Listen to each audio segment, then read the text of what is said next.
નમસ્કાર મિત્રો, માનવતા તો દિવસે ને દિવસે લગભગ સમાપ્ત થતી જઈ રહી છે, એટલે કે પૂરી થતી જઈ રહી છે એવું લાગી રહ્યું છે.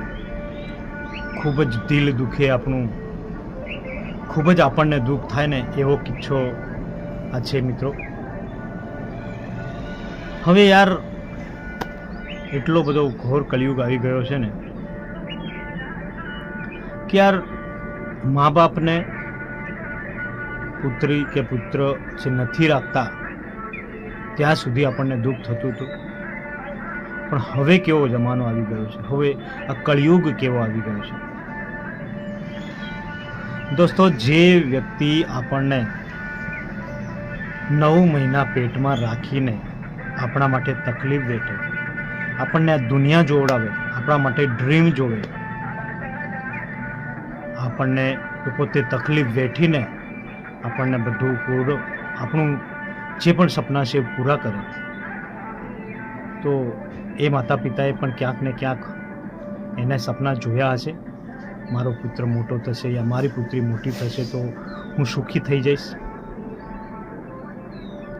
છતાં પણ મિત્રો, વૃદ્ધાશ્રમમાં મૂકી આવે ત્યાં સુધી તો ઠીક છે, કદાચ એવા નાલાયક દીકરાઓ હશે અને હોય છે જે મૂકી આવે છે. ખરેખર વૃદ્ધાશ્રમમાં પણ ન મૂકવું જોઈએ, પણ ત્યાં સુધી તો ઠીક છે. પણ હવે એક એવો કિસ્સો સામે આવ્યો છે મિત્રો, ક્યારે એક માતા છેલ્લા 1-1.5 મહિનાથી બીમાર, એની તબિયત બિલકુલ ખરાબ હતી.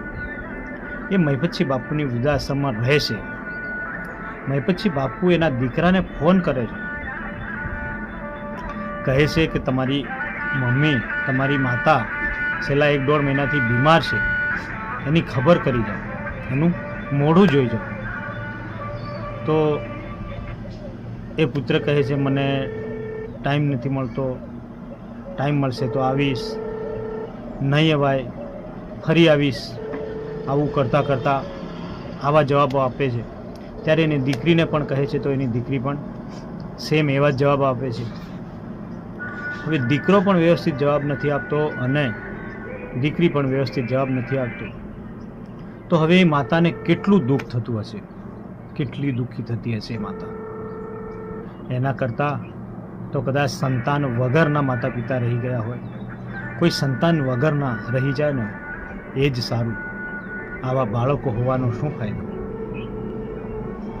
સારું રાખવાની જગ્યાએ, મા બાપને ખુશી રાખવાની જગ્યાએ ખૂબ દુઃખ આપે એવા બાળકોને ધિક્કાર છે.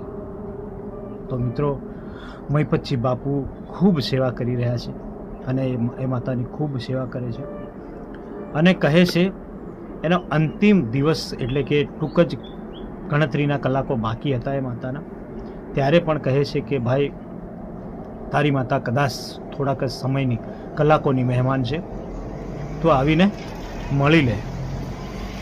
છતાં પણ એ નથી આવતા, એ દીકરી પણ નથી આવતી અને મૃત થઈ ગયા પછી પણ મહિપતસિંહ બાપુ ફોન કરે છે અને કહે છે કે યાર, હવે આ દુનિયામાં તારી માતા રહી નથી, એ મૃત થઈ ગઈ છે, નિધન થઈ ગયું છે, તો તમે આવો. છતાં પણ એ શું કહે છે, એનો પુત્ર શું કહે છે અને એની પુત્રી પણ શું કહે છે, એ સાંભળો મિત્રો. હેલો.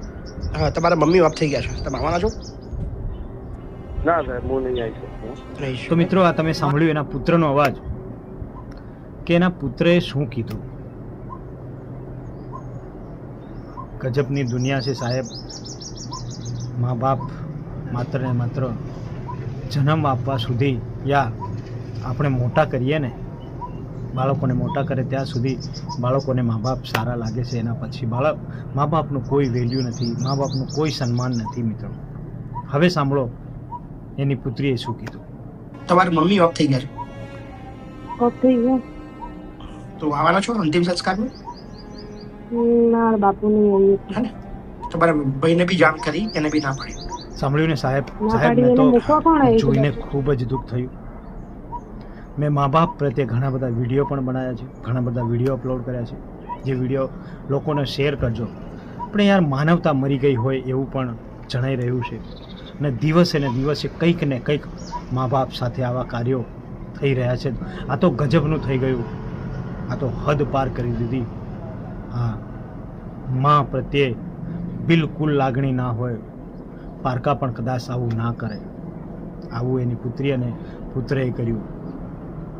મિત્રો, આપણી મા બાપ એ સર્વોપરી છે, એટલે મા બાપને પ્રાધાન્ય આપો. કાયમ હું કહું છું, તમે દુનિયાના ગમે એટલા દેવ યા દેવીસ્થાન પૂજશો, ગમે એટલું દાન કરશો, ગમે એટલી ભક્તિભાવ કરશો, પણ જો તમે તમારી મા બાપને દુઃખી કરશો ને તો એ બધું જ વ્યર્થ છે. આ જિંદગી આપણને મળી છે તો મા બાપની બને એટલી સેવા કરો. હું તો વધુ ને વધુ લોકોને કહું છું, હાથ જોડીને વારંવાર વિડીયો બનાવું છું કે યાર, તમારી મા બાપ છે તો જ તમે દુનિયા જોઈ છે. કદાચ તમે ભૂલી ગયા હશો તમારો જન્મ કઈ રીતે થયો, તમને આ દુનિયા જોવાડવાવાળું કોણ, તમને હાથ પકડીને ચલાવવાવાળું કોણ, તમને રોજ ભોજન કરાવવાવાળું કોણ.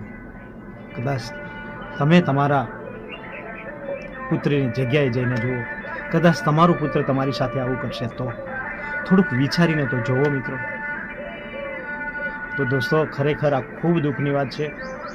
હું અવારનવાર આવા વિડીયો બનાવું છું, તો તમને મા બાપ પ્રત્યે લાગણી હોય તો મારા વિડીયોને શેર કરજો, જેથી કોઈક બાળક, કોઈક પિતા યા કંઈક માતા પિતાને કંઈક સેવા મળે અને કોઈક પુત્ર યા પુત્રી કંઈક સમજણ પડે, કંઈક સમજે આ વિડીયો પરથી.